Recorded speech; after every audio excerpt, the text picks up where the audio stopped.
घाई झाली आहे ना सगळ्या गोष्टींची, तिथे कुठेतरी आपल्याला डिलेड ग्रॅटिफिकेशन, की थांब ना, बघू, करू, होईल, ह्या गोष्टी मुलांमध्ये आणणं फार गरजेचं आहे. पालक होणं ही एक मोठी जबाबदारी आहे. सोपी गोष्ट नाहीये ती आजकालच्या ह्याच्यामध्ये, पण ती जबाबदारी जी आहे ती आपल्या मुलाला आपल्याकडे जे म्हणजे it is like you are the reporting manager of a child, corporate लिंगोमध्ये बोलायचं झालं तर. You can't give from an empty cup. तुमचा कप जर आनंद, सॅटिस्फॅक्शन, बॅलन्स्ड इमोशन्स या सगळ्यांनी जर का भरलेला असेल तरच तुम्ही ते समोरच्याला देऊ शकणार आहात. जर पालकांना सांगते फक्त सक्सेस नका शेअर करू मुलांबरोबर, तुमचे फेलियर्स पण शेअर करा. मुलांना कळू दे की आपले आई वडील पण ह्युमन बिंग्स आहेत, फेलिएबल आहेत. आपण पालक झालो म्हणजे आपण काय देव आहोत किंवा आपण काय सर्वज्ञ आहोत आणि that I can not go wrong. गफलत कुठे होती तुला सांगते, की आपण ना प्रशंसा आणि प्रोत्साहन ह्या दोन्ही गोष्टींमधला फरकच विसरलोय. सायकोलॉजिकल नीड जी म्हटलीस ना, त्याच्यामध्ये सर्वात महत्वाची नीड आहे सेन्स ऑफ बिलॉंगिंग. बरोबर. प्रत्येक माणसाला जेवढं इम्पॉर्टंट फूड, क्लोदिंग, शेल्टर वगैरे या सगळ्या मॅस्लोच्या बॉटम ऑफ द पिरॅमिड आहे, तेवढंच इम्पॉर्टंट सेन्स ऑफ बिलॉंगिंग आहे. शेवटी तेच आहे की तुम्हाला ओबिडियंट चिल्ड्रन पाहिजेत, फ्री थिंकर्स पाहिजेत, पण समजा पालकांनी स्वतःवरती काम केलं नसेल तर वेगवेगळ्या वयोगटांना पुढे जाताना ते मूल कसं काय सक्षम बनेल हा प्रश्न उद्भवतच राहणार आहे.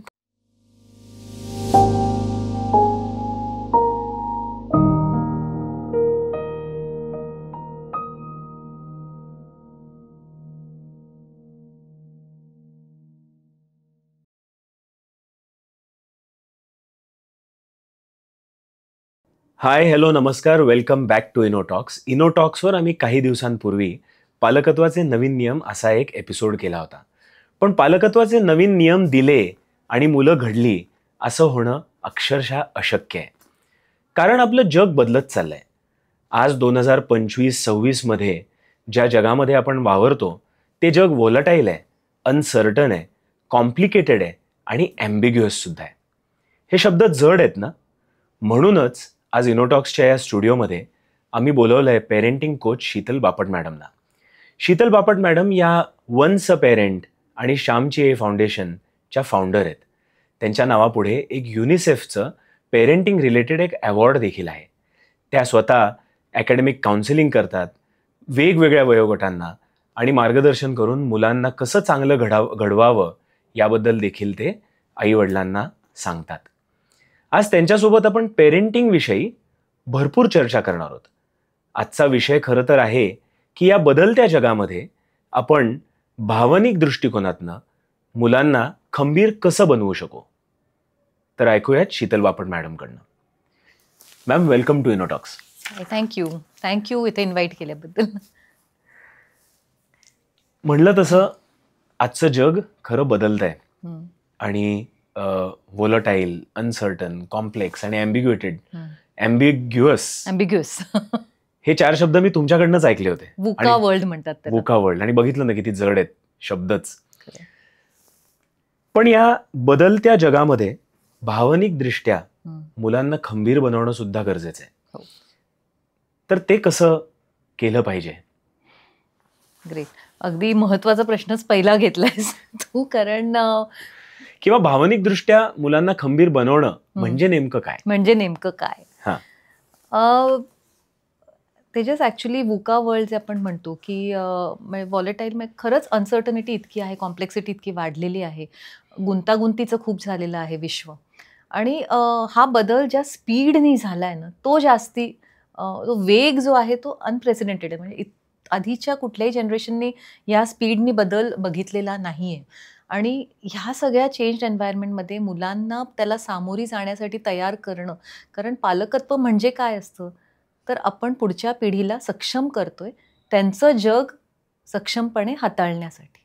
आणि त्यासाठी मेन इमोशन्स, कारण आपल्याला माहिती आहे की वी आर इमोशनल बिईंग्स आणि everything, most of our choices, आपले सगळे डिसिजन्स हे इमोशन्सनी ट्रिगर होतात किंवा घेतले जातात.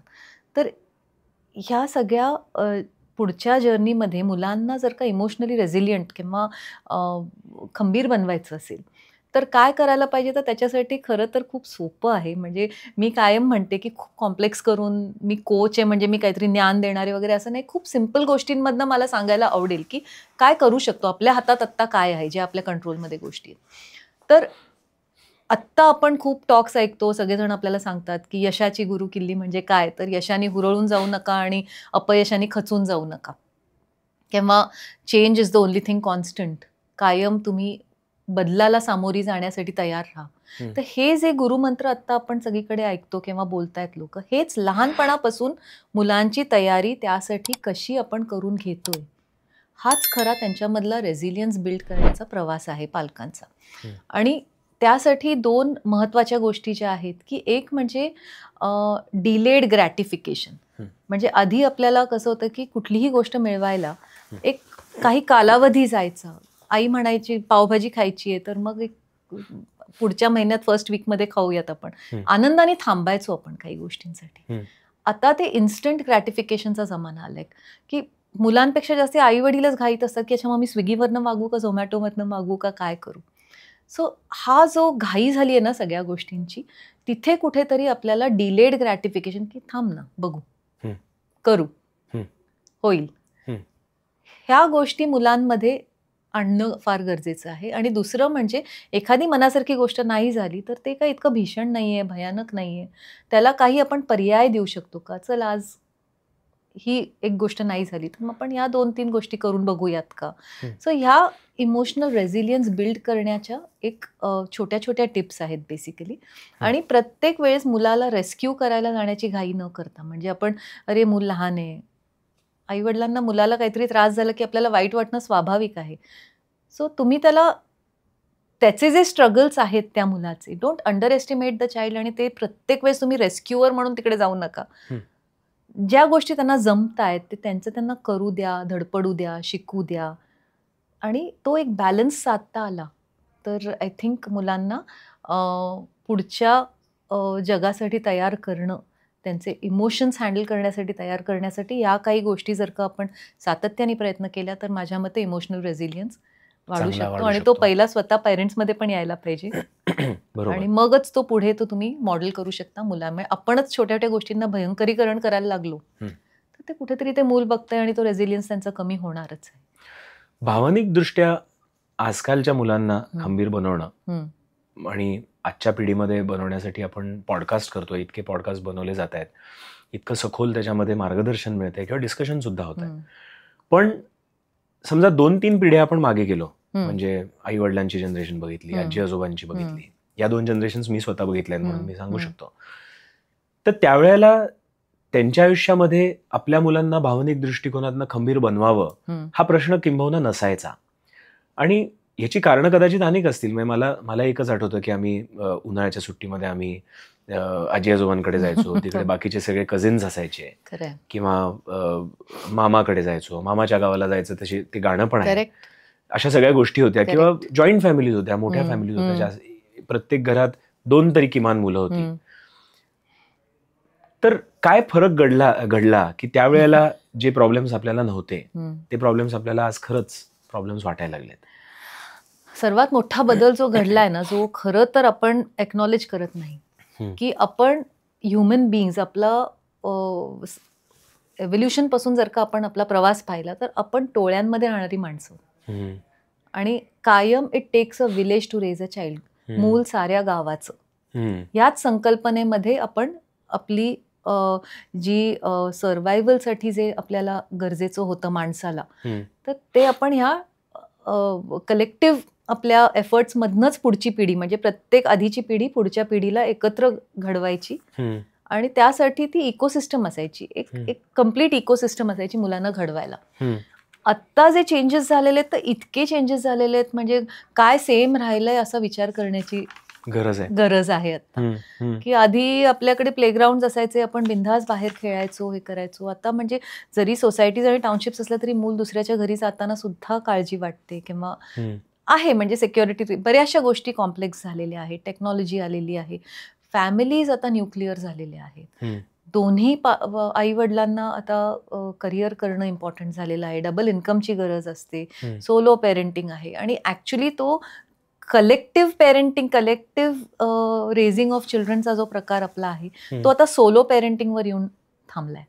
आणि हे सोलो पेरेंटिंगचं कामच नाहीये. म्हणजे एक दोघांचं मिळून मूल वाढवणं हे ऍक्च्युली हे खूप ताणाचं आहे आणि हे अननॅचरल आहे. पण परिस्थिती अशी झालेली आहे. सो त्याच्यामध्ये गडबड आता जी होतीये ती मेजरली सोलो पेरेंटिंग मध्ये होती. One on one child and parent relationship आणि मग सपोर्ट सिस्टम कमी.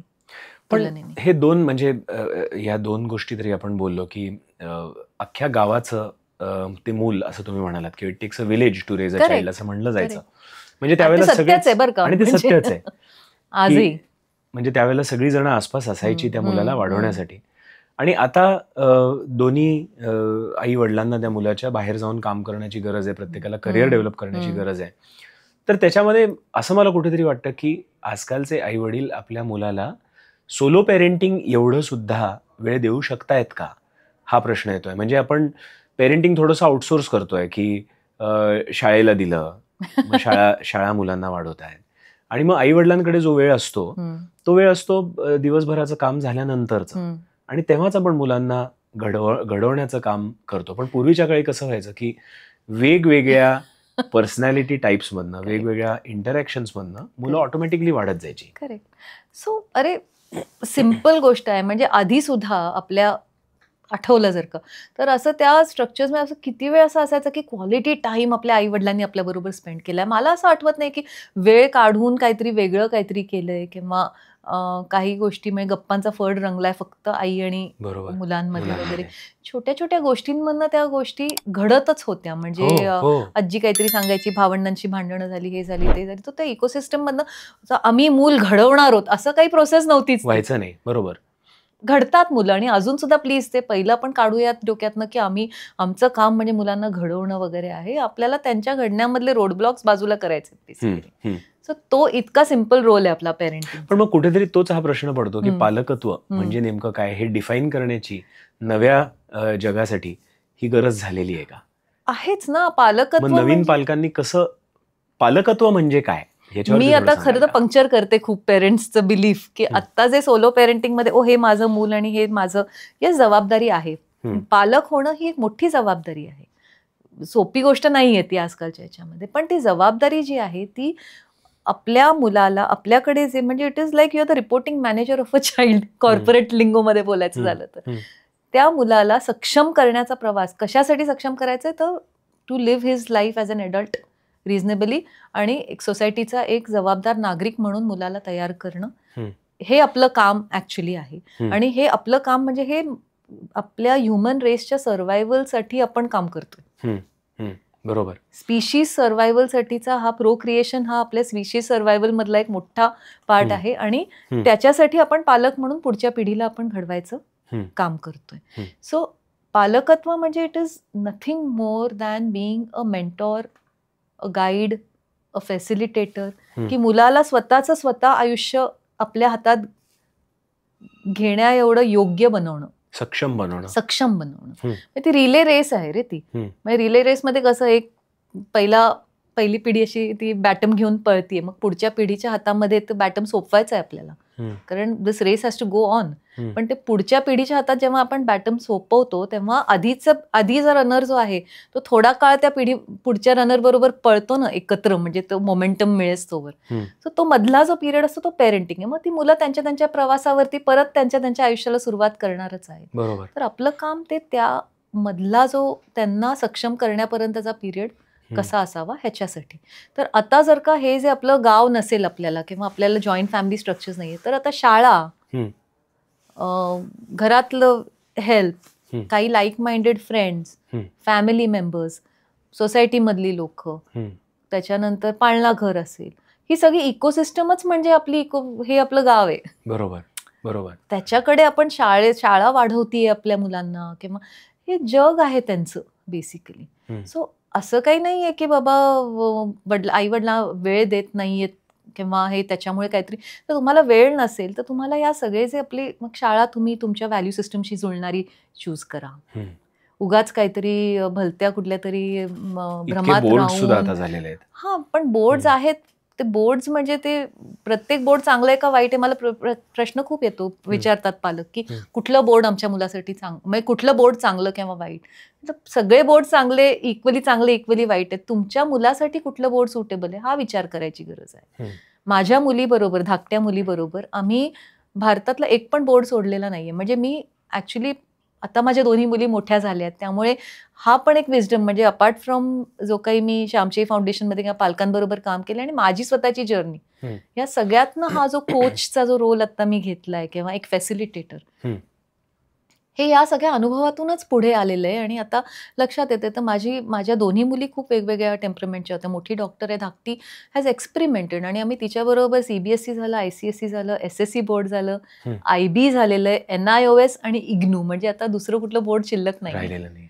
आणि आज ती 25व्या वर्षी she is ready to take on an entrepreneurship role. तिने तिचं ग्रॅज्युएशन करताना वर्क एक्सपिरियन्स, शेवटचा तिचा तो जॉब तिने जो सोडला, she was really earning very well for herself, आणि एक ॲसेट होती त्या कंपनीला, कारण तिच्या स्किल्स बिल्ड झालेल्या होत्या. डिग्री तिने एक्सटर्नली जरी केली तरी हँड्स ऑन काम करत होती ती. सो ह्या सगळ्या गोष्टी जास्ती महत्वाच्या आहेत, कारण तिच्यासाठी काय इम्पॉर्टंट आहे हे बघणं मला गरजेचं होतं. सो आपल्या मुलांसाठी योग्य इकोसिस्टम, आपलं गाव आपण उभं करायचं आहे. आपण एकटे त्यांना पुरणारच नाही आहोत, आणि याच्यासाठी अजिबात गिल्टी वाटण्याची गरज नाही, कारण the world is giving guilt to parents, आणि आय एम अगेन्स्ट दॅट. बरोबर. काही गिल्टी तुम्हाला, आपण सर्वात वेल मिनिंग ॲडल्ट्स आहोत. मुलांचं चांगला विचार, हिताचा विचार करणारे पालक, शिक्षक, हे दोन्ही घटक जे आहेत ना, मला एक तरी पालक किंवा शिक्षक दाखवलेत म्हणते नाही आज मी या मुलाची ना बघणारच आहे कशी वाट लागणार आहे आयुष्याची. मोस्ट वेल मिनिंग ॲडल्ट्स. कधी कधी वी कॉमन सेन्सिकली आपण काही गोष्टी करतो आणि we do the wrong things with the right intent, पण ते ट्रायल अँड एररच आहे ना, असं काही कुठे रूलबुक नाहीच आहे काही. ट्रायल अँड एररमधनं शिकत जाणार होतं आपण. सो आपलं गाव आपण निर्माण करायचं. आपल्याला जो आपण वेळ देतोय त्या वेळामध्ये आपण काय करतोय हे जास्ती महत्वाचं आहे, रादर दॅन किती वेळ आहे. आणि गिल्ट डिलीट करा. बरोबर. म्हणजे मला स्वतःलाही जाणवतं, आता माझा मुलगा 6 वर्षाचा आहे आणि दिवसभर काम झाल्यानंतर, म्हणजे तो आता 6 वर्षाचा झाल्यावर त्याची सुद्धा शाळा लेटेस्ट सकाळी 8 वाजल्यापासून दुपारी 3 वाजेपर्यंत असते, आणि मी घरी येईस्तोवर संध्याकाळ 7-8 वाजलेले असतात. किंवा इतर वेळेला अशा गोष्टी सुद्धा असतात, वेगवेगळे ज्या गोष्टी आपल्याला करायच्या असतात, पॉडकास्टचं शूट असतं किंवा काय असतं. पण मुलाबरोबर घालवायला जो वेळ मिळतो तो किंबहुना कमीच होत चाललाय.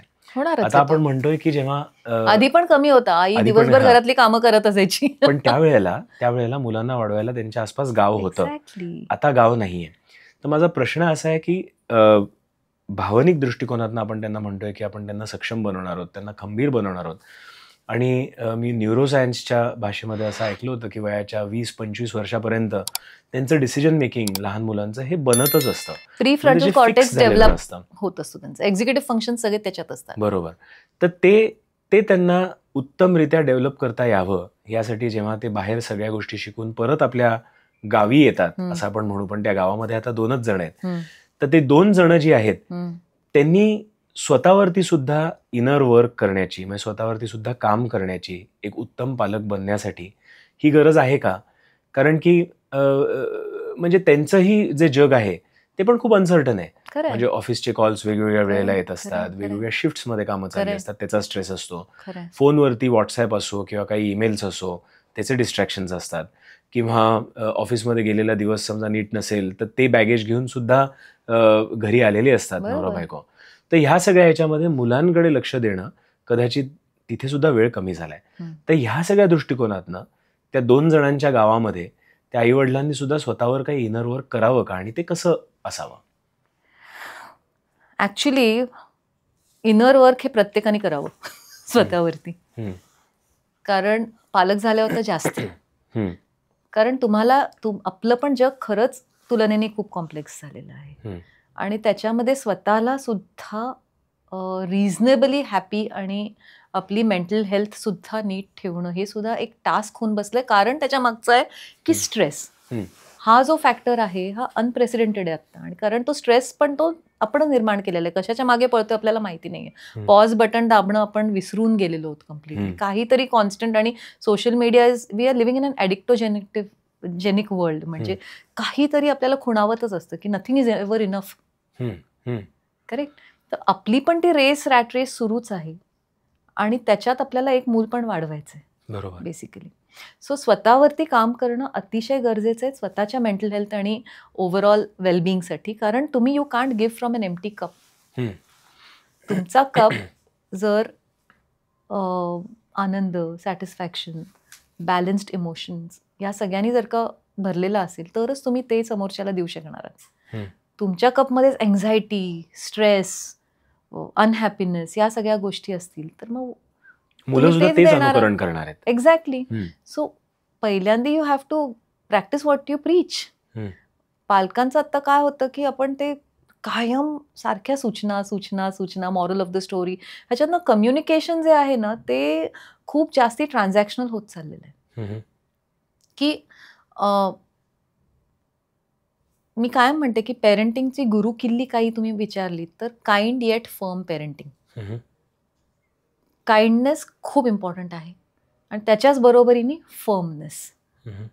दोन्ही गोष्टी तुम्हाला ॲज अन एडल्ट जेवढ्या छान मुलांच्या समोर डेमॉन्स्ट्रेट करता येतील तेवढी तुमची मुलं जास्ती सक्षम आणि त्यांच्या बाउंड्रीज त्यांना कळणार आहेत.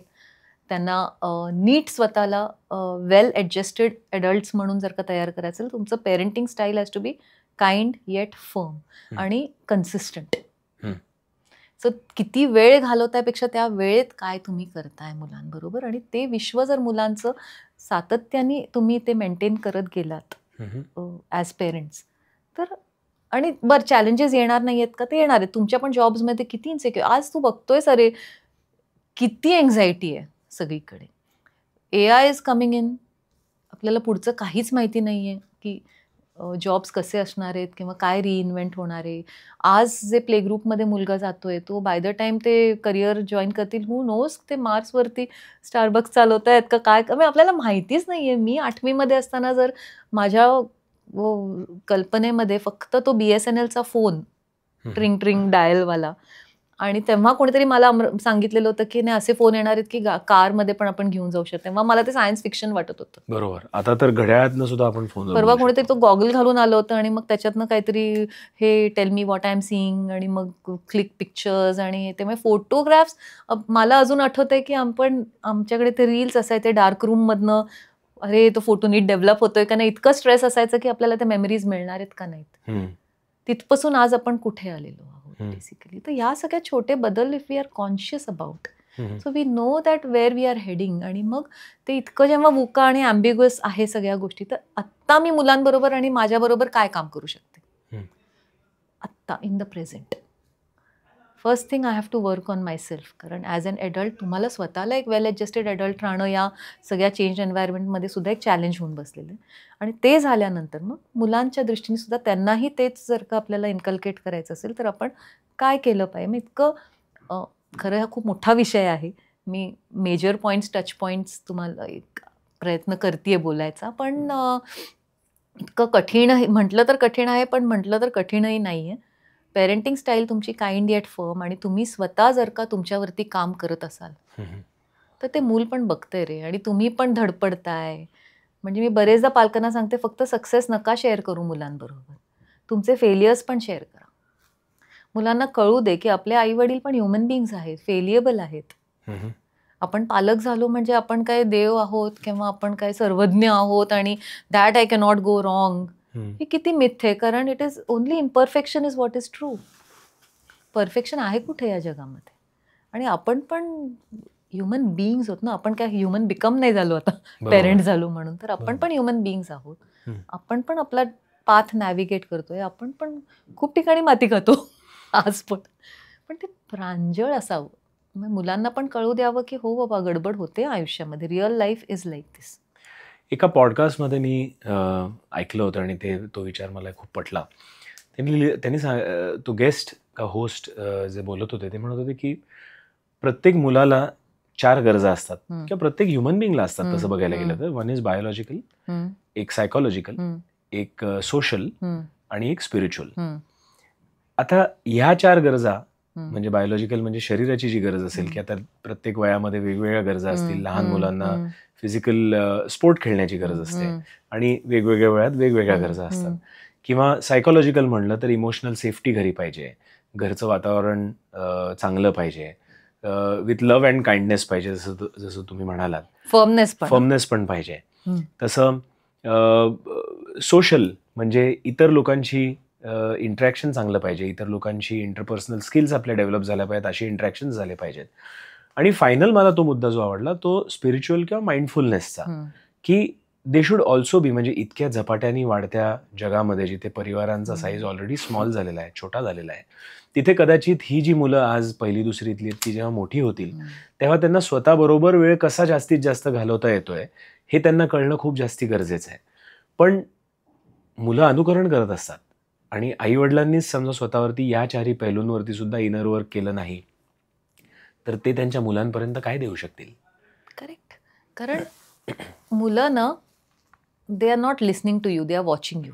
ते ऐकत नसतात, ते तुम्हाला बघत असतात. They are learning from observation.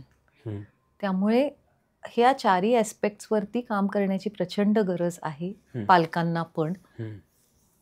आणि मुलांना स्पेशली ना, आत्ताच्या काळात मी जे बघतीये की मुलांना मुलं राहूच देत नाही होत आपण. कंटिन्युअसली कुठेतरी त्यांना बिझी ठेवणं, अडकवणं. जर तुम्हाला सेल्फ वर्क करायचं असेल तर पहिला वेळ तर द्यायला पाहिजे. बोर्डम आपण इतकं हॉरिबलाइज केलंय, किंवा जे आपल्याला मिळालं नाही ते आपल्या मुलांना मिळायला पाहिजे या कुठल्या तरी एका भावनेतून आपण त्यांना सगळं देण्याचा प्रयत्न करत असतो. पण आपल्याला काही गोष्टी नाही मिळाल्या, त्याच्याने काय झालं रे? बरोबर.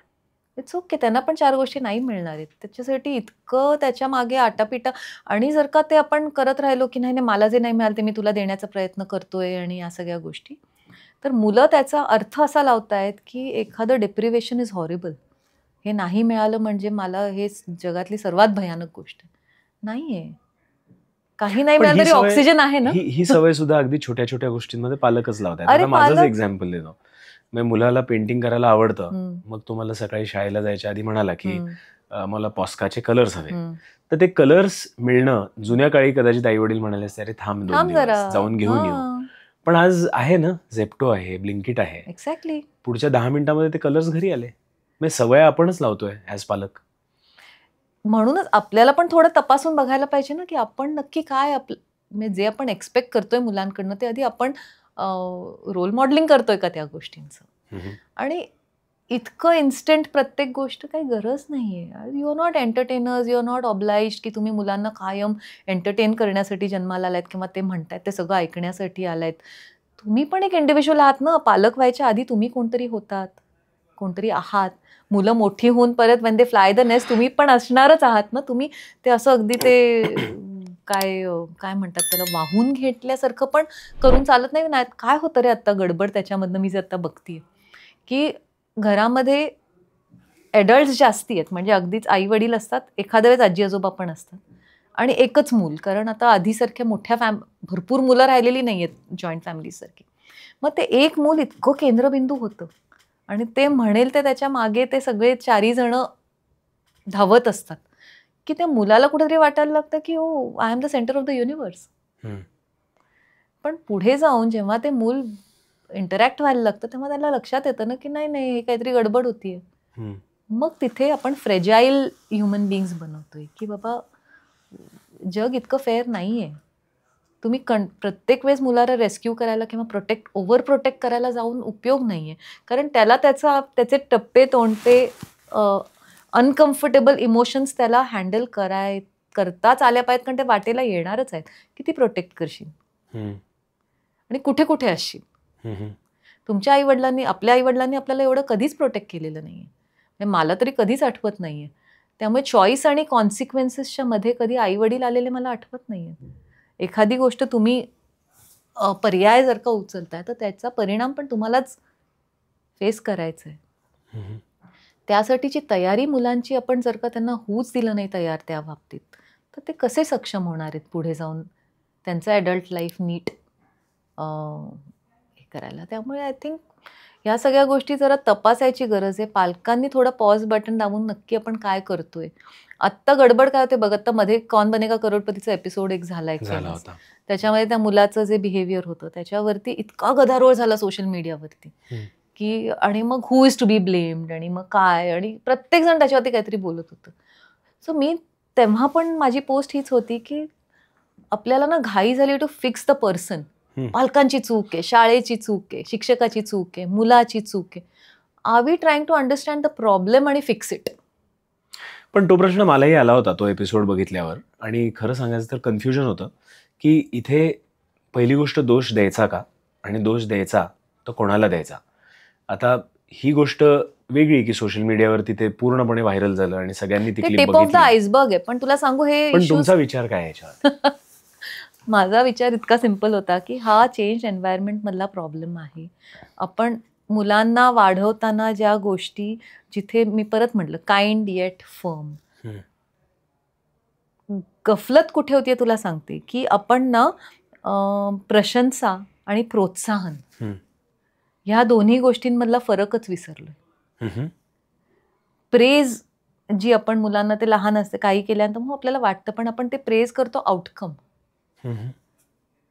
काय मस्त, हे भारी केलं, हे छान केलं, तू ड्रॉइंग साधं जरी काढलं तरी अरे वा काय सुंदर, आता हा आर्टिस्टच होणार आहे. सो आपण प्रेज करत राहतो मुलांना प्रत्येक गोष्टीसाठी, आणि मुलांना त्या प्रेजची सवय लागत राहते, प्रशंसेची सवय लागते. वेअर ॲज तुम्ही एफर्ट आणि प्रोसेस ह्याच्याबद्दल सातत्याने त्यांना प्रोत्साहन देणं, म्हणजे अच्छा तू हे चित्र काढायचा प्रयत्न केला का, जमलं नाही का, तू म्हणतोयस हे पण हे तसं दिसत नाहीये, चल परत एकदा ट्राय करून बघूयात आपण. हा चांगला एफर्ट आहे तुझा, तुला दिसतंय, आवडतंय वाटतं चित्र काढणं, बघूयात आपण ह्याच्यामध्ये अजून काय काय तुला करता येईल. काय भारी. किंवा माझं मूल कम्प्युटर गेमिंग, काय गेम खेळतं, तो पुढे जाऊन गेमिंगमध्ये जाणार आहे. किंवा कम्प्युटरच आवडतं, गाड्या, ह्यांना ना मुलाला कारची सगळी माहिती आहे पुढे. सो हे जे आहे आपल्याला थोडंसं मुलांच्या समोर पण आपण अनावधानाने बोलून जातो बऱ्याचशा गोष्टी. सो प्रशंसा आणि प्रोत्साहन या दोन्हीमधला जर फरक कळत नसेल तर त्याच्याने काय होतं, when children are only praised for the outcome, किंवा मार्क छान आले, वा वा वा वा वा, तर तेव्हा त्यांना त्या प्रशंसेची सवय लागते. आणि मग मोठं झाल्यावर कोणी जर का प्रेज करत नसेल, प्रत्येक वेळेस कोण टाळ्या वाजवणार आहे रे बाहेरचं, तेव्हा त्यांना वाटतं अरे काहीतरी गडबड झाली, I am not good enough. बरोबर. पण हेच जर का एनकरेजमेंटची सवय, ओके नाही जमलं का यावेळेस, काय झालं बरं, बघूयात का आपण वेगळ्या पद्धतीने काय होऊ शकतं, अशा पद्धतीची जर का सातत्याने कन्सिस्टंट जर का त्यांना सवय असेल, तर त्यांना बाहेरचं जग त्यांना प्रेज करतंय का नाही याच्याशी काही फरक नाही पडणार आहे. त्यांच्या एफर्टवरती त्यांचं कॉन्सन्ट्रेशन असेल, त्यांच्या प्रोसेसवरती, त्यांचा सेल्फ इम्प्रूव्हमेंटवरती फोकस मग येतो. तुम्ही 2 मुद्दे आत्तापर्यंत बोललात की एक तर सगळ्या घरच्या लोकांनी एका त्या लहान मुलाला केंद्रबिंदू बनवून ठेवलाय, हा एक गोष्ट झाली. आणि दुसरी गोष्ट ही पण झाली की परिवारांचा साईज हा लहान झालेला आहे. आता भावनिक दृष्टिकोनातनं समजा एखाद्याला ताऊन सुलाखून सक्षम बनायचं असेल, तर अगदी लहान मुलगा असो किंवा मोठा ॲडल्ट असो, त्यांच्यासमोर वेगवेगळे एक्सपिरियन्सेस येणं गरजेचं आहे. ते एक्सपिरियन्सेस येणार वेगवेगळ्या ग्रुप्समध्ये तुम्ही मिसळल्यावर, वेगवेगळे मित्र बनवल्यावर, वेगवेगळ्या गोष्टी केल्यानंतर. तर इथे असा प्रश्न येतो की, आणि आईवडिलांकडे वेळ पण कमी आहे, हे पण आपण आतापर्यंत बोललो. तर ओव्हरऑल बॉन्डिंग जे आपण म्हणतो की आई वडील आणि मुलामधलं बॉन्डिंग, किंवा मुलाचं त्याच्या एन्व्हायरमेंटशी बॉन्डिंग, हे उत्तमरित्या करण्यासाठी, जेणेकरून सर्वांगीण विकास होईल, कसा प्रयत्न केला पाहिजे पालकांनी? सो बॉन्डिंग म्हणजे नक्की काय रे, म्हणजे ते काय फेविकॉल लावून बॉन्ड नसतं करायचं. सहजतेने जेवढं कनेक्शन्स तयार होतात. आता मला आठवत नाही माझ्या आईनी काही आता बॉन्डिंगसाठी वेगळे काही प्रयत्न केलेले. एकत्र स्वयंपाक करणं, कणिक मळायला भिजवणं, भाजी निवडणं, तिला कपडे तिने धुतले तर वाळत घालायला मदत करणं, एखादं गाणं एकत्र नुसतं रेडिओ लावून ठेवलं आणि ते एन्जॉय करणं, किंवा जस्ट बीइंग टुगेदर. हा किती वेगळा विचार आहे. कारण की अरे कपल्समध्ये पण आपण म्हणतो ना की वेन यू आर कम्फर्टेबल, तुम्ही एकमेकांच्या सायलेन्सशी जेव्हा कम्फर्टेबल होता, that is the real bond. तसंच आई, म्हणजे माझं कायमचं असं एक म्हणणं असतं की हे बघ, चुका होणार आहेत का, होणार आहेत, आपण गडबड करणार आहोत का, करणार आहोत. म्हणजे मी माझ्या मुलीला कारण मी खूप बिझी असायची रे त्यावेळेस. I was single mother at time. I was very busy. I was raising 2 girls. आणि त्याच्यामध्ये म्हणजे तिचा फॅन्सी ड्रेस दुसऱ्या दिवशी होता. मी काहीतरी ते मिसरीड केलं. आदल्या दिवशी मी तिला काय ते फेरी म्हणून शाळेमध्ये पाठवून दिलं होतं. आणि ती एकटी वर्गामध्ये फेरीचा ड्रेस घालून आणि बाकी सगळे युनिफॉर्म मध्ये तिला कळे ना काय झालंय. आणि मग तिने ते काहीतरी माझा बर्थडे म्हणून मारून नेलं, काहीतरी केलं तिने. ती मॅनेज केलं. म्हणजे आता मला नीट नाही आठवते काय, पण घरी आल्यावर मला म्हणली, मम्मा तू मला फेरी म्हणून पाठवलं. Today was not fancy dress, उद्या आहे फॅन्सी ड्रेस. म्हटलं अरे बापरे, ही आपली गोंधळ झालाय. म्हटलं पण तिथे एक सेन्स ऑफ ह्युमर होता. तिला सॉरी म्हटलं आय एम रिअली सॉरी. खरंच म्हणजे सॉरी. काय करू आता मला माहिती नाही, पण झालं खरं बाबा. आय वॉज बिझी आणि या सगळ्या. आणि तुझं पण कॅलेंडर आणि त्याची ती तेव्हा काहीतरी 5वी-6वी म्हणतो तुला पण नाही लक्षात राहिलेलं बरोबर की उद्या होतं म्हणून. पण ठीक आहे, एनिवेज झालं ना, तू केलंस ना काहीतरी, बघू. चिल्ड ओव्हर अ मूवी, त्याच्यावरती काही परत डिस्कशन नाही, काही नाही. शी सर्वाइव्ड, आय सर्वाइव्ड. लक्षात ठेवलं की पुढच्या वेळेस जरा नीट कॅलेंडर बघावं वगैरे. पण हे होतात गोष्टी, किती अनावधानाने वगैरे होतात. पण त्याच्यातनं मग बॉन्ड काहीतरी आपण एक कुठेतरी अरे बापरे असं झालं, पण we laughed over it. We didn't make a big trauma out of it किंवा काही नाही. आणि शी वॉज ऑल्सो फाईन.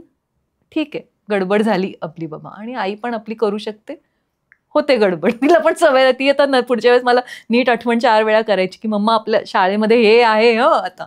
सो अशा ह्या ज्या छोट्या छोट्या गोष्टींना, त्या मी नेहमी म्हणते की आपलं कुठेही तुम्ही जगाच्या पाठीवर बेस्ट कंट्रीजमध्ये फिरून या, वेकेशन्स करून या, घरी आलं की काय पाहिजे असतं, वरण भाताचा कुकर लावू, पहिल्या वाफेचा वरण भात, तूप मीठ लिंबू घालून जो असा हा कम्फर्ट फील असतो, तो कम्फर्ट म्हणजे रिअल सहजता. नात्यामध्ये ती सहजता पाहिजे, तो कम्फर्ट पाहिजे की जिथे तुमचं नातं इतकं सुरेख आहे की काही न करण्यात पण एक वेगळा आनंद आहे, छोट्या छोट्या गोष्टी करण्यात पण आनंद आहे. कायम एकमेकांसाठी असणं, ह्याच्यावरती मुलांचा ट्रस्ट व्हायला पाहिजे डेव्हलप, की आपले आई वडील आपल्यासाठी आहेत, आपली आई आपल्यासाठी आहे, आपले वडील आपल्यासाठी आहेत. ते असणं महत्त्वाचं असतं फक्त. आणि ते अनकंडिशनली आहेत, ते आपल्याला जज करत नाहीत. आता तू इमॅजिन कर, तुला मी जर का विचारलं की तू जेव्हा लहान होतास तेव्हा तू कुठल्या अशा ॲडल्ट व्यक्तीबरोबर तुझं गो टू पर्सन होतं, कोण तुला सर्वात जवळचं वाटायचं? म्हणजे भलेही तुझी ते पेरेंट्स असतील किंवा सिबलिंग असेल किंवा मग टीचर असेल किंवा मित्रमैत्रीण असेल. तर हा प्रश्न मी बऱ्याच लोकांना विचारते. प्रत्येक जणाचं एकच म्हणणं असतं की जो नॉन जजमेंटल होतं. हो, करेक्ट. बरोबर. जे माझं ऐकून घ्यायचे, जे मला सतत सूचना नाही करायचे, रिसोर्सफुल होते. काही चुकलं तर मग काय, ठीक आहे बघूयात आपण काय करता येईल ह्याच्या बाबतीत. ह्या भूमिकेतून जो कोणी व्यक्ती होता त्याच्याशी आपण जाऊन आपले प्रॉब्लेम शेअर करायचे. हेच आपल्याला जर का लक्षात ठेवलं आपण, तर पालक म्हणून आपण ह्या ॲट्रिब्यूट्स जर का डेव्हलप केल्या, तर बाकीचं सगळं युद्ध तुम्ही जिंकलाच आहात. कारण मूल ते कम्फर्टेबली तुमच्याबरोबर येऊन कदाचित सक्सेस शेअर नाही करणार, पण फेलियर आलं तर आता मी काय करू, काही मार्ग काढता येईल का आपल्याला ह्याच्यातनं. ह्याच्यासाठी उगाच त्याच्या अर्धवट वयातल्या मित्रमैत्रिणींकडनं सोल्युशन सीक करणं की नको नको आई बाबा आपल्याला जज करतील, त्यापेक्षा आईबाबांकडे येऊन त्याला ते शेअर करण्याचं. डू दे ट्रस्ट यू की they can come back to you with their problems आणि ट्राय टू गेट आन्सर्स. आणि तुम्हालाही त्याचे उत्तरं नसतील माहिती तर तुम्ही त्यांना सांगाल की अरे बापरे हे मलाही नाही माहिती रे, चल पण आपण शोधू उत्तरं काहीतरी. पण हा ती जो वेळ बॉन्ड आहे येण्यासाठी ना, सुद्धा बॉन्डिंग हो मग असं त्याचं पाहिजे. पेरणी करायला लागते ना तशी पेरणी करावी त्याची. लागते. तुम्हाला अचानक उठून आता आज माझं मूल माझ्याशी बोलत नाही, पण तुम्ही पेरलंय का over a period of time? तो क्वालिटी टाइम स्पेंड करणं, मी कायम ते म्हणते, असं काही नाहीये. काही नाही, लुडो खेळा, पत्ते खेळा, बदामसात खेळा, भिकार सावकार खेळा, त्या त्या वयाला जे त्या मुलाला कळते गोष्टी सांगा, सिनेमे बघा एकत्र, छोट्या छोट्या गोष्टी कुक करा एकत्र. लिटरली सांगते, मटार सोलत बसणं सुद्धा मुलं खूप एन्जॉय करतात अरे, गोष्टी ऐकत ऐकत. बरोबर. इतकं सोपं आहे ते. पण आपण ते सगळं कुठेतरी या कन्झ्युमरिझम, लोक काय आपल्याला सारखं खुणवतं, हे नाही केलं तर मग you are the worst parent, if you don't do that you are the worst parent. Guilt काही करायची गरज नाही. आपल्या मुलाला ओळखता आलं पाहिजे. पहिली गोष्ट, स्वतःला ओळखा, मुलाला ओळखा, तुमचं युनिट ओळखा, तुम्हाला काय पाहिजे, जमणारे पचणारे, तुमचे काय व्हॅल्यूज आहेत, त्याप्रमाणे मुलांना साधं सोपं प्रमाणे वाढवा. कॉटनचे कपडे सर्वात कम्फर्टेबल असतात. किती दिसायला झॅकपॅक नायलॉन काही असलं तरी ते थोड्या वेळ बरं वाटतं आपल्याला. You again want to get back to your own comfort cloth. Comfort आणा रिलेशनशिपमध्ये. म्हणजे कम्फर्ट झोन सुद्धा तितकाच महत्वाचा भावनिकरित्या सक्षम बनण्याच्या या मार्गावरती. हो, एक कारण कुठला तुझं तरी गो टू आपल्या घरी गेल्यावरती हो एक रे. कम्फर्ट झोन आहे तो कारण फॉर्म करणं सायकोलॉजिकल गरजेचं नीड आहे. तू जी म्हटलीस ना त्याच्यामध्ये सर्वात महत्वाची नीड आहे सेन्स ऑफ बिलॉंगिंग. बरोबर. प्रत्येक माणसाला जेवढं इम्पॉर्टंट फूड, क्लोदिंग, शेल्टर वगैरे या सगळ्या मॅस्लोच्या बॉटम ऑफ द पिरॅमिड आहे, तेवढंच इम्पॉर्टंट सेन्स ऑफ बिलॉंगिंग आहे. आज तुला आणि मला सुद्धा आपल्याला मी कुणाची तरी किंवा कुणाचं तरी आहे आणि मी त्यांच्या आयुष्यामध्ये सिग्निफिकंट आहे, माझं काहीतरी एक महत्व आहे, माझं काहीतरी स्थान आहे, हा एक खूप गरजेचा भाग आहे तो. त्यामुळे मुलांना पण ते सेन्स ऑफ बिलॉंगिंग यायला पाहिजे की ओके फॅमिली म्हणून you also matter, you belong. बरोबर. तू निर्णयांमध्ये तुझा पण सहभाग आहे, तुझा पण विचार केला जातोय. तो हे सेन्स ऑफ बिलॉंगिंग क्रिएट करणं. कारण ह्यांचं तू पॉझिटिव्ह पेरेंटिंग पुस्तक आहे, तर ते जर का वाचलंस तर त्याच्यामध्ये ड्रायकोसने पण म्हटलेलं म्हणजे फेमस आहे की a misbehaved child is a discouraged child, ज्याचा सेन्स ऑफ बिलॉंगिंगला धक्का लागलाय. आणि प्रत्येक वेळेस जेव्हा तुम्ही मिसबिहेवियर बघता मुलाचं, तर मिसबिहेवियर कुठून सुरू होतं? अटेन्शन सिकिंग पासून सुरू होतं. अटेन्शन सिकिंग मध्ये ते मूल काय सांगत असतं की that I want to belong. Correct. आणि पॉझिटिव्ह अटेन्शन सिकिंग असेल किंवा निगेटिव्ह अटेन्शन, त्यांना ते सेन्स ऑफ बिलॉंगिंग एस्टॅब्लिश करायचं असतं की बाबा हो मी ह्यांच्यासाठी महत्वाचा आहे. मग ते अटेन्शन सिकिंग पासून सुरू होतं. जर का तिथे तुमचा अप्रोप्रिएट रिस्पॉन्स नसेल की तुम्ही त्या मुलाला वाट बघायला लागत असेल अटेन्शन मिळण्यासाठी, तर रादर त्याची अटेन्शनचा एक फ्लो स्टेडी मिळत असेल मुलाला, त्याला एक सातत्याने एक मेसेज मिळत असेल की yes you belong, you are important, तर अटेन्शन सिकिंग बिहेवियर कमी होऊ शकतं मुलाचं. ते जर का नीट ॲड्रेस नाही झालं तर मग पॉवर गेममध्ये जातं मूल. ही वॉन्ट्स टू प्रूव्ह की नाही, मग ते पॉवर प्ले सगळा सुरू होतो. तिथे आई वडिलांना हताश व्हायला होतं की मूल is not just listening to you because he wants to prove powerful, who are you to tell me. बरोबर. तिथून पुढे ते एस्केलेट होत जातात अशा गोष्टी. सो बिहेवियर हे एस्केलेट कधी होतं? When the child feels he doesn't belong. आणि त्याचं एक मेसेज कायम जो देत असतो की I need to belong to you, म्हणजे मी इम्पॉर्टंट आहे का नाही तुम्हाला. बरोबर. पण तेच म्हणजे की आता पुढचा प्रश्न तसाच होता की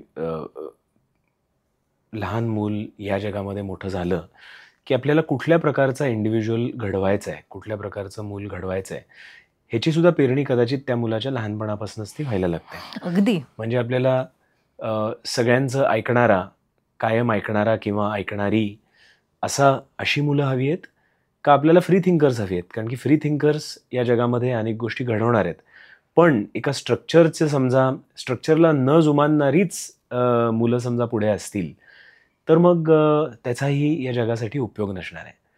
म्हणजे ओबिडियन्स पण तितकाच महत्वाचा की काही गोष्टी तुला ॲज अ रूल, नॉर्म्स आहेत, काही रूल्स आहेत, त्याचं पालन करावंच लागेल.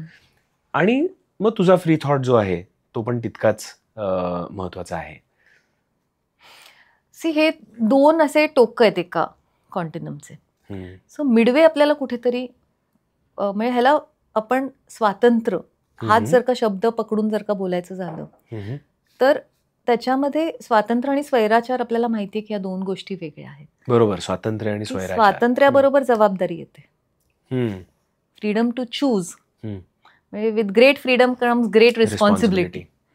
हे जे म्हणतो ते इम्पॉर्टंट आहे या दृष्टीने की आत्ता जे आपण म्हणतो ना की मी त्याला एन्टायटलमेंट म्हणेन. म्हणजे आत्ता जी मुलं जी आपण खूपदा हा शब्द वापरला की एन्टायटल्ड जनरेशन आहे, त्यांना आई वडिलांनी सांगितलं बघा आमच्या वेळेस काय होतं काय नाही वगैरे वगैरे, तर ते म्हणतात की आमची काय चूक आहे, तुमच्या घरात आम्ही जन्माला आलो. So this is an entitled generation as we say. कारण त्यांना आपली लाईफस्टाईल गेल्या एका जनरेशनमध्ये इतकी इम्प्रूव्ह झाली आहे की त्यांना काही गोष्टी प्लॅटरवर मिळाल्यात. जो आपला झगडा होता त्या आता त्यांना गिवन आहेत. करेक्ट. सो इथे आपण आणून ठेवलेलं आहे त्यांना. पण आता इथे सुद्धा त्यांना फ्री थिंकर्स म्हणजे नक्की काय, तर फ्री थिंकर्स म्हणजे तुम्ही जे काही चॉईसेस कराल त्याच्याबरोबर येणारे परिणाम पण तुम्हालाच त्याची जबाबदारी घ्यायची आहे. परिणामांची जबाबदारीचं भान असणं आणि मग काही फ्री चॉईसेस ऑटोनॉमसली करणं, आणि मी वाटेल ते करीन, माय पेरेंट्स विल एन्श्युअर की मग everything will be okay. So हा जो एक फरक आहे ना, तो खूप जास्त इम्पॉर्टंट आहे. त्यामुळे आपण या सोसायटीमध्ये राहणार आहोत ह्याचं भान ठेवून आपल्याला इतरांशी पण ॲडजस्ट करता आलं पाहिजे, आपलं मत पण ठामपणे मांडता आलं पाहिजे. ह्याच्यासाठी सक्षम करण्याची गरज आहे. आता ॲक्च्युली हे सगळं खूप एलॅबोरेटली खरं म्हणूनच मी आता काय करते शेवटी, आता मी ॲज अ पेरेंट कोच मी 4 भागांमध्ये डिवाइड केले माझे पेरेंटिंग वर्कशॉप्स. एक म्हणजे प्रिपेअरिंग टू बी पेरेंट्स. आधी तर हल्ली लग्न ही कमिटमेंट म्हणजे 33 आणि 35 वर्षावरती ॲव्हरेज लग्नाची वयं गेलेली आहेत आता. कारण लोकांना करिअर आणि आम्ही तर म्हणजे 18व्या 20व्या वर्षापासून आता 33व्या वर्षापर्यंत मॅरेज एज गेलेलं आहे, ॲव्हरेज एज. तर ते आधी लग्न करणं हा चॉईस, त्याच्यानंतर मुलं होऊ देणं हा दुसरा चॉईस. मग त्याच्यासाठी काय आपल्याला करायचं, नुसतं बेबी शॉवर्स आणि फोटोग्राफ्स आणि ह्याच्या पलीकडे जबाबदारी काय आहे आणि काय आपण विचार करायला पाहिजे. सो तो पहिला सेगमेंट आहे. त्याच्यानंतर टॉडलर्स, कारण एका सर्टन वयोगटामध्ये 5 वर्षाचं मूल होईस्तोवर त्याच्या गरजा खूप वेगळ्या असतात, की जिथे त्यांना सिक्युअर बॉन्डिंग विथ ॲडल्ट्स हे खूप गरजेचं असतं त्यांच्या ओव्हरऑल ग्रोथ अँड डेव्हलपमेंटसाठी. आणि त्यांचे 4 फॅकल्टीज डेव्हलप होत असतात. लँग्वेज असते, सायंटिफिक टेम्परमेंट असतं, सोशल स्किल्स, जग ओळखायला शिकलेले असतात आणि व्हॅल्यूज बिल्ड होत असतात त्यांचे काही नॉर्म्सच्या थ्रू. सो हे करणं म्हणजे नक्की काय करणं, ह्याचा एक न्यूरोसायंटिफिक अप्रोच आहे. सो तो. त्याच्यानंतर टीनेजर्सचे पेरेंट, जिथे त्यांचा pre frontal cortex is under development आणि तिथे त्यांचं एक्झिक्युटिव्ह फंक्शन्स अजून डेव्हलप होत असतात. त्यामुळे टीनेज टिपिकल बिहेवियर, की पुढचा विचार कळतंय पण वळत नाही वय ते, फ्युचरिस्टिक विचार करू शकत नाहीत, किंवा कळलं तरी सुद्धा ते आत्ताचं जे ताबडतोबीने दिसणारा फायदा असतो, इम्पल्सिव्ह बिहेवियर दिसतं. या सगळ्या गोष्टी त्यांच्यामध्ये घडत असतात बिकॉज त्यांचा तो मेंदू रिस्पॉन्सिबल आहे. आपण पण त्याच फेजमधनं गेले, फक्त आपल्या वेळेला इतके ऑप्शन्स नव्हते ना घसरायला, निसरड्या वाटा कमी होत्या, बरोबर, आता जास्ती आहेत तुलनेने. सो मग ह्या वयोगटाबरोबर काय करायला पाहिजे. आणि मग शेवटी एम्प्टी नेस्टर्स, कारण मुलं जेव्हा ज्यांना आपण स्वावलंबी व्हावं, इंडिपेंडंट व्हावं म्हणून आपण एवढे वर्ष कष्ट केलेले असतात पालकांनी, आणि जेव्हा मूल खरंच इंडिपेंडंट होऊन दे फ्लाय द नेस्ट, तेव्हा आई वडिलांनी काय करायचं माझ्यासारखी, बरोबर, की मग तुमचा कारण रोल ॲज अ पेरेंट एकदम श्रिंक झालेला असतो, बरोबर, आणि मुलं सक्षम झालेली असतात आणि त्यांना आपली काही गरज नसते. पण इंडिपेंडंट पाहिजे, but that they are now independent of you is a feeling which hurts at times. आणि तिथे मग तुम्ही कसं बॅलन्स करा स्वतःचं विश्व. त्यामुळे त्यासाठी पालकांची ग्रोथ आणि मुलांची ग्रोथ ही पॅरलली होत जायला पाहिजे. आणि फार फ्युचरमध्ये काय होईल, ह्यांचं करिअरचं काय आपल्याला माहितीच नाही, त्यांचं करिअर काय असणार आहे. Let's stop. Anxiety he parental anxiety आणि गिल्ट सगळी फ्युचरिस्टिक असते सगळी. त्यापेक्षा या प्रत्येक फेजमध्ये मी काय केलं तर पुढची फेज जास्ती चांगली होऊ शकेल, बरोबर, त्या वेळेचे एफर्ट्स काय असले पाहिजे. आणि दोघांच्याही ग्रोथसाठी परत मी म्हणते की पालक जर 10 वर्षाचाच राहिला आणि मूल 25 वर्षाचं झालं तरी सुद्धा, म्हणजे कित्येक आया अजून सुद्धा 50शीत मूल गेलं तरी जेवलाच का बाबा काय. सो हे जे ग्रोथ दोघांची व्हायला पाहिजे. म्हणजे शेवटी तेच आहे की तुम्हाला ओबिडियंट चिल्ड्रन पाहिजेत, फ्री थिंकर्स पाहिजेत, पण समजा पालकांनी स्वतःवरती काम केलं नसेल तर वेगवेगळ्या वयोगटांना पुढे जाताना ते मूल कसं काय सक्षम बनेल हा प्रश्न उद्भवतच राहणार आहे. आणि मग तिथे फ्रिक्शन, आणि मग परत कनेक्ट जो जातो ना, मुलं एकदा मोठी झाल्यानंतर बऱ्याच आई वडिलांना तो प्रश्न येतो की कनेक्टच नाही आता आमच्यामध्ये, डिस्कनेक्टच झालाय. पण तो कनेक्ट म्हणजे परत काय. आता माझ्या आणि माझ्या मुलींमधला जो कनेक्ट आहे तो इतका वेगळा आहे की कधीच आमचं असं, म्हणजे मी विसरून जाते की त्यांनी माझ्यावर लोकेशन शेअर केलंय कधी, कारण ती US मध्ये वगैरे असते, पण ती कधी कधी चेक करते मग तू कुठेस, काय करतेस. सो पण तो एक बॉन्ड आहे, विश्वास आहे एकमेकांना. आणि आता मी पण नाही, माझं काम झालेलं आहे बाबा, आता इथून पुढे आता तुमचं आयुष्य, तुम्हाला कधी काही लागलं तर या घरी मी तुम्हाला खाऊ पिऊ घालीन, लाड करीन, सगळं करीन. Rest if you want. तुमची जर्नी आहे, टेक युअर फ्लाईट अगेन. बळ तर तुम्हाला आपण दिलेलंच आहे पंखांमध्ये, आता तो तुमचा फ्लाईट आहे ती. ॲज अ पेरेंट जेव्हा तुम्ही तुमच्या मुलींना वाढवत होता तेव्हा असं कधी झालं का की मुलांना वाढवताना त्यांचे जे स्ट्रगल्स असतात किंवा हम्म. त्यांचे जे फेल्युअर्स असतात हम्म. हे पण पालकांना बघत राहावे लागतात. तर त्यामधनं जेव्हा एखादा आपलं मूल फेल होत आहे हम्म. तेव्हा पहिला इम्पल्स जो हम्म. पालकांचा असतो तो त्याच्यातनं त्याला रेस्क्यू करण्याचा असतो किंवा ते मला तर फार सावरणे आनंद असतो. व्हायचा. I use to be so happy. I said let her cope with it when I am around. Hmm. कारण ही रियालिटी आहे. पण हा सल्ला आहे आजकालच्या पालकांना हो. की प्रत्येक वेळेला जाऊन रेस्क्यू करू नका. कशाला रेस्क्यू करा? हम्म. Trust the child. त्याच्याकडे एबिलिटी आहे, त्या अनकम्फर्टेबल इमोशन्सशी डील करण्याची एबिलिटी आहे. हा अगदी दिसत असेल की ते कोप नाही करू शकत आहेत. हम्म. काही रेड फ्लॅग्स असतात. हम्म. कुठे पॅनिक बटन दाबायचं, काही ठिकाणी आपल्याला ते शिकून घ्यायला लागतात. पण या गोष्टी की सातत्याने एखादी गोष्ट त्याच्या बिहेवियर मधली की तो त्याचं डे टू डे लाईफ नाही हेड ऑन घेऊ शकत आहे. हम्म. किंवा सातत्याने काही आपल्याला सिम्पटम्स दिसत आहेत की ज्याची फ्रिक्वेन्सी जास्ती आहे, रेग्युलरिटी जास्ती आहे, एन्झायटीच्या रिलेटेड असू शकतं, डिप्रेशनच्या रिलेटेड असू शकतं. हम्म. तिथे आपल्याला जर का वाटलं की नाही काहीतरी गडबड होतीये बरं का, हम्म. तिथे मग आपल्याला जर कळत नसेल तर आपण मदत घ्यायला पाहिजे एक्सपर्ट्सकडनं. हम्म.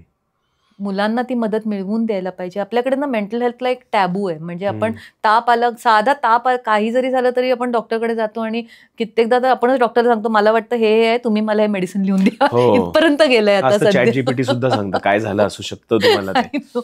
हम्म. पण मेंटल हेल्थच्या बाबतीत आपण खूप नेग्लिजंट राहतो. हम्म. सो मला एक तो अनुभव मी मागे पण एका पॉडकास्टवर शेअर केला होता की आमच्या घरी माझ्या मोठ्या मुलीचं म्हणजे आमच्याकडे पेट होतं, हम्म. डॉग.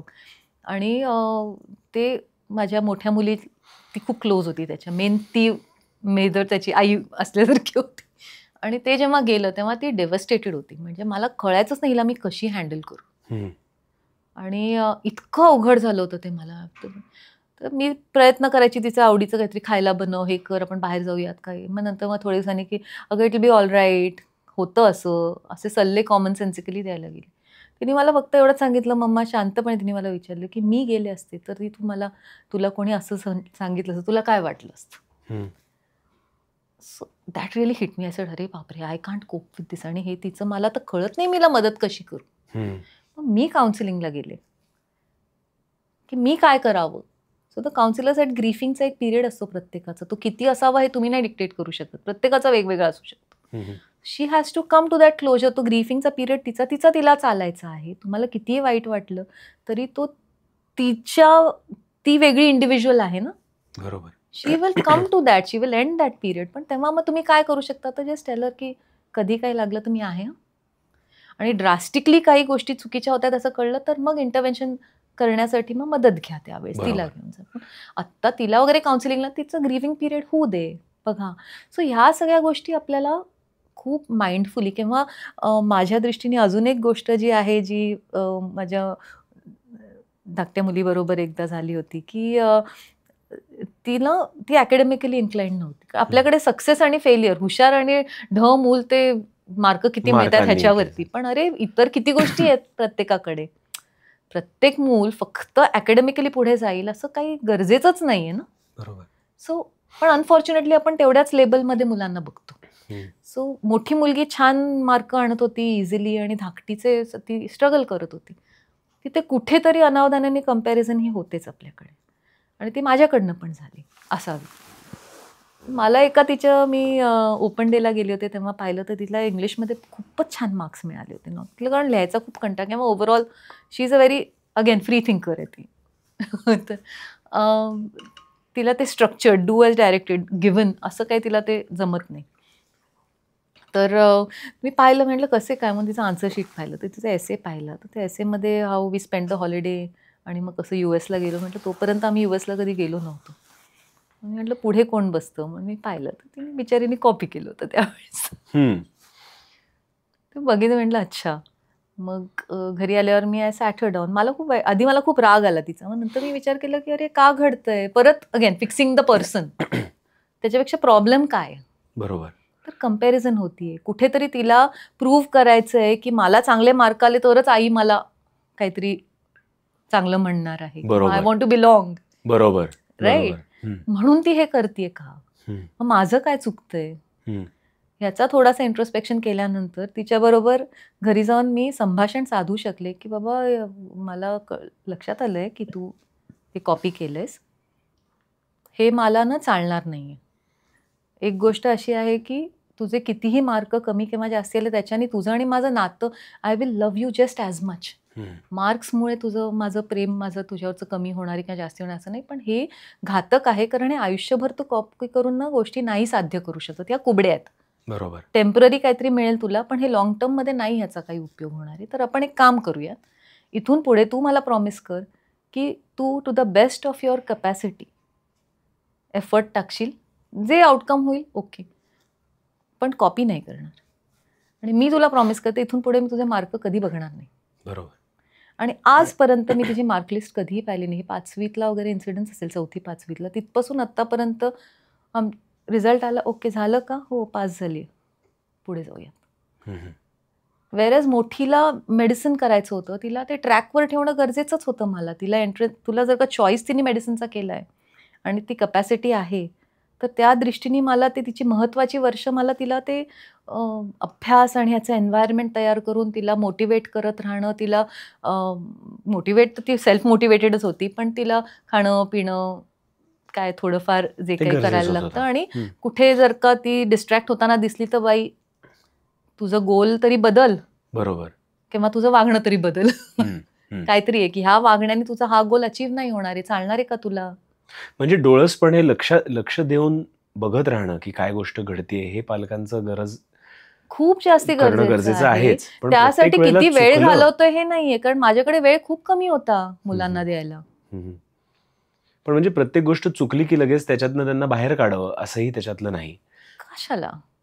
कारण की अपयश पत्कारल्यानंतरच कदाचित पुढे यशाची पायरी चढता येते. आपल्याला आपण आपल्या करिअरमध्ये रिफ्लेक्ट करणं, किती गोष्टी शिकल्या आपण, कशातून शिकलो, ऍडव्हर्सिटी मधनं ना.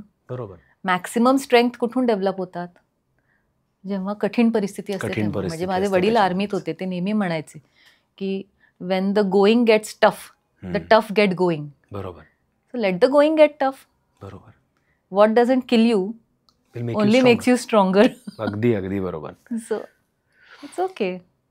याच्यामध्ये अजून एक विषय असा येतो, अजून एक प्रश्न असा येतो की अपयश तर प्रत्येक ठिकाणी येईलच, आणि आतापर्यंत आपण विचार करत होतो की दोन्ही आई वडील त्या मुलांना त्याच्यामधनं बाहेर काढण्यासाठी दोघंही आहेत. पण आजकाल नाती अशीही होऊ शकतात की जिथे सिंगल पेरेंट आहेत किंवा एकच पेरेंट रिस्पॉन्सिबल आहे त्या मुलांना वाढवण्यासाठी. प्रोफेशन्समुळे असेल किंवा नातेसंबंध ठीक नसल्यामुळे असेल किंवा काही वेगळ्या कारणांमुळे असेल, काही असेल.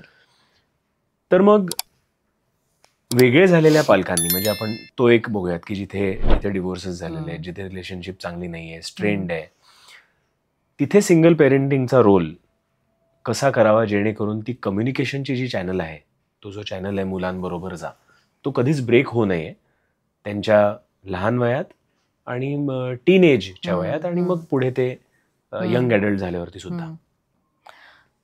सी, आपण ना सगळेच सिंगल पेरेंट असतो टेक्निकली, कारण जोपर्यंत आपण पेरेंट होतो तोपर्यंत आपण वयाचं काही एक साधारण, कोणी 20शीत असेल, कोणी 25शीत, आता तर 40शीला पण पेरेंट्स होतात. सो तिथपर्यंत आपण काही आपल्या अनुभवाने घडलेलो असतो आणि त्या अनुभवांची शिदोरी आपल्या पाठीशी असते. जे कोणी आपला को पेरेंट असतो, म्हणजे पार्टनर असतो, तो सुद्धा एक इंडिव्हिज्युअल आहे, तो पण एक युनिकनेस घेऊन आलेला असतो. तर आपण आपले युनिकनेस घेऊन आलेलो असतो आणि एक युनिक मूल आपल्याबरोबर जुळतं त्या जर्नीमध्ये.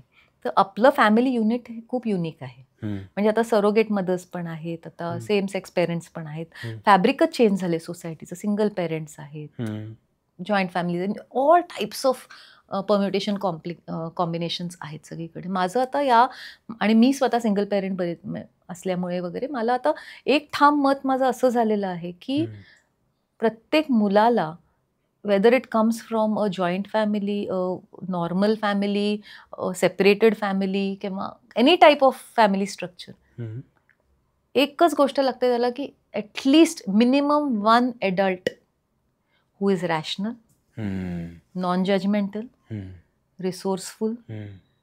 काही झालं तरी the child trusts that this person has my back. माझ्या पाठीशी आहे, मला गाईड करायला आहेत, मला समजून घ्यायला आहेत, मला ऐकून घ्यायला आहेत. ह्या गोष्टी जर का असतील, एक ॲडल्ट जरी असेल कुठल्याही फॉर्मॅट, कारण माझी श्यामची फाउंडेशन म्हणून NGO पण आहे, तिथे मी इवन ज्या मुलांचे आईवडील नाही आहेत अशी पण मुलं वाढताना पाहिलेली आहेत, जिथे काही संस्थांमध्ये तसे एक व्यक्ती होता की जो त्या मुलांवर ट्रस्ट करायचा. बरोबर. राईट. सो आणि if both the parents are like that, the child is very lucky. पण at least one of them should be that. आणि द मोर द मेरियर म्हणतो आपण. त्यामुळे जर का अनफॉर्च्युनेटली आत्ता कसं झालं आहे की इंटरपर्सनल रिलेशन्स पण खूप कॉम्प्लेक्स झालेत. लोकांना लग्नांमध्ये डिवोर्सचे रेट्स पण वाढलेले आहेत आत्ता. हे तर म्हणजे मी शाळांमध्ये पण काम करते, ते काय पासिंग द पार्सल तर इतकं झालंय ना की शाळेला विचारलं, शाळा म्हणतात की नाही घरी प्रॉब्लेम्स आहेत, आईवडिलांचं पटत नाही म्हणून मुलाला प्रॉब्लेम आहे. आईवडील म्हणतात शाळा इक्विप नाही आहे, teacher is not doing enough म्हणून प्रॉब्लेम आहे. सो हे सगळे आपल्याला फिक्सिंग द पर्सन सुरू झालेलं आहे. पण पालक म्हणून जर का तुम्हाला तुमच्या नात्यामध्ये अशी वेळ आली की the only thing that you can gift your self is freedom. कारण टॉक्सिक एन्व्हायरमेंटचा मुलांवरती जास्ती परिणाम होतो. रादर त्यांना जर का क्लॅरिटी असेल आणि दोन्ही इंडिव्हिज्युअल्स हेल्दी आहेत, त्यांचं नाही पटलेलं आहे आणि डिवायडेड ॲज इंडिव्हिज्युअल्स पण युनायटेड ॲज पेरेंट्स असाल, किंवा तुम्हाला एकत्र येऊन नंतर पुढे तुम्हाला इंटरॅक्शन्स पण करता येणार नसतील एकमेकांबरोबर, तरीसुद्धा तुम्ही इंडिव्हिज्युअली पालक म्हणून आपापली जबाबदारी या अशा गो टू पर्सनसारखी घेतली आणि तुमच्या स्ट्रगल्समध्ये मुलाला बली का बकरा बनवू नका. बरोबर. मी स्वतः जेव्हा सेपरेशनमधनं गेले तेव्हा मी एक पाळलेलं जे माझं स्वतःचं म्हणून अनुभवातून सांगते की माझं का पटलं नाही माझ्या पार्टनरबरोबर हे समजून सांगण्याचं त्यांचं वयच नव्हतं आणि त्यांनी ते समजावं ही माझी अपेक्षाही नव्हती. कारण ते समजून सांगणं हे त्यांच्या डेव्हलपमेंटसाठी जास्ती हानिकारक झालं असतं, because ultimately I didn't want to scar their father figure. बरोबर. बिकॉज आमच्या दोघांमध्ये काहीतरी डिफरन्सेस आहेत. Right. So it was a decision which was a hard one to take, but it had to be taken. Nobody does it की आनंदाने कोणी divorce घेत नाही, काही होतात परिस्थिती अशी. सो त्यावेळेस तो चॉईस आपण घेतो तो इतका कॉन्शियस पाहिजे की नंतर मात्र मी एक पाळलं की मी माझ्या आईवडिलांना पण आणि माझ्या एक्स इनलॉज आणि त्या फॅमिलीला पण सांगितलं होतं. कारण मुलींची मी कस्टडी वगैरे असलं काहीच नव्हतं, फ्री ॲक्सेस होता. कारण एवढी काही भीषण परिस्थिती नव्हती की पूर्ण ॲक्सेसच बंद करावा म्हणून. सो त्याच्यात मी फक्त सगळ्यांना सांगितलं होतं की काहीही इन्फॉर्मेशन पाहिजे असेल माझ्या आयुष्याबद्दल किंवा मला समोरच्याच्या आयुष्यात, तर we can directly ask for that information. माझा नंबर आहे, सगळं आहे. काय घडतंय म्हणून उगाच काहीतरी मुलांकडनं इन्फॉर्मेशन विचारणं, त्यांना तो एक पोस्टमॅनगिरी त्यांच्यामध्ये बनवणं, किंवा इवन नॉर्मल घरांमध्ये सुद्धा होतं बरं का. जॉईंट फॅमिली आजीसुद्धा कधी कधी विचारते अनावधानाने की अरे काहीतरी माहिती पाहिजे असेल तर मुलांना मध्ये आपण बरेचदा या सगळ्या डायनॅमिक्समध्ये ती ओढली जातात. तर ते करू नये कधीच, कारण मुलं मॅन्युप्युलेट करायला शिकतात. बरोबर. मग ते खोटं बोलायला शिकतात, ते गोष्टी ट्विस्ट करायला शिकतात, स्वतःचं काहीतरी. कारण मुलं तशी दे व्हेरी स्मार्ट मॅन्युप्युलेटर्स. त्यांचं काहीतरी काढून घेण्यासाठी मग आता माहिती, आता हिला काय सांगितलं की ही आपल्याला काय करेल, किंवा कुणाला काय सांगायचं, कसं सांगायचं, काय. सो हे जे आहे ना ते अर्ली ऑन शिकतात आणि त्यांचं बालपण कुठेतरी, त्यांचा इनोसेन्स निसटतो त्या सगळ्या.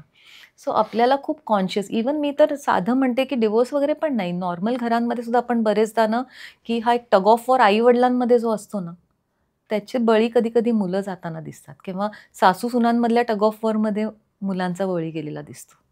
म्हणजे थोडक्यामध्ये मुलांना वाढवायला घरी एक कोणीतरी असा ॲडल्ट पाहिजे, एक कोणीतरी मोठी व्यक्ती पाहिजे, जी घरी किंवा बाहेर, घरी असली तर जास्ती सोपं होऊ शकतं. करेक्ट. ज्यांच्याकडे ती मुलं जाऊ शकतात, विचारपूस करू शकतात आणि स्वतःचं आयुष्य सुखकर किंवा घडवू शकतात. म्हणजे घडवायला त्यांना घडायला त्याची मदत होऊ शकते.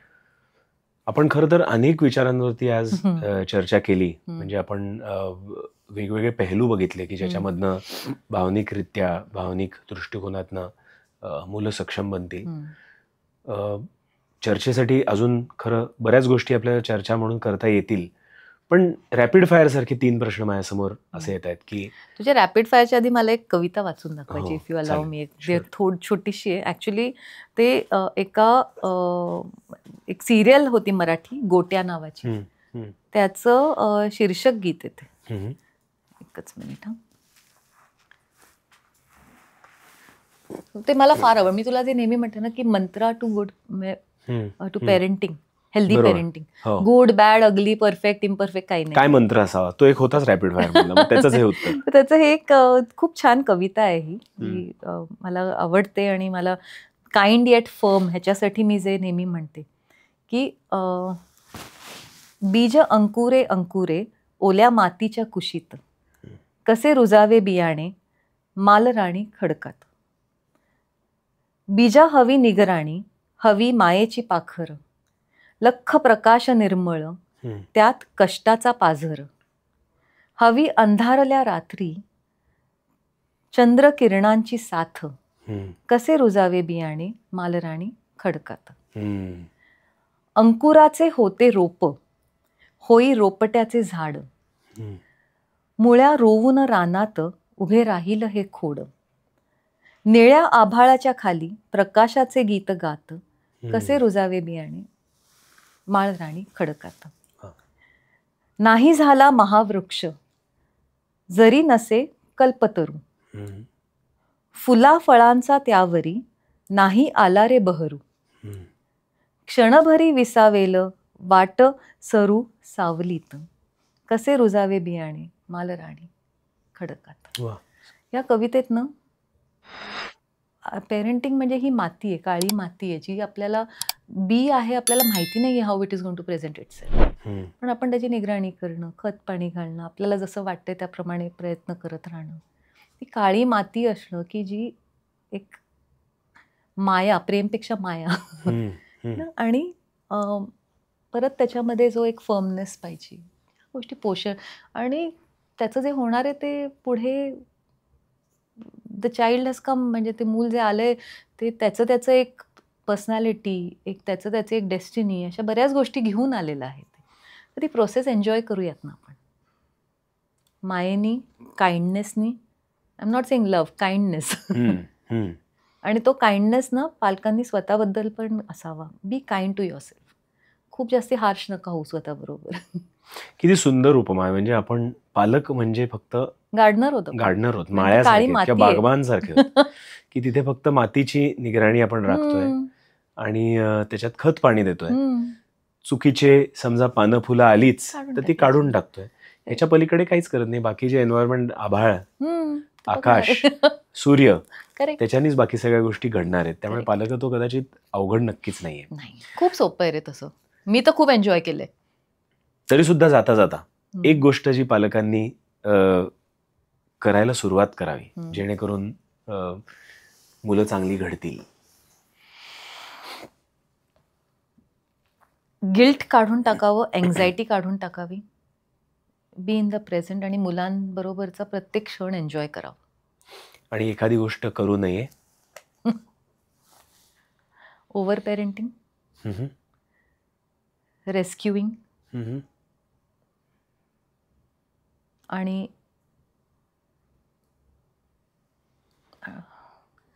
हेच महत्त्वाचं ॲक्च्युली स्पीकिंग, की करू नये अशा खूप गोष्टी आहेत ज्या आत्ता करतोय आपण अनावधानाने, पण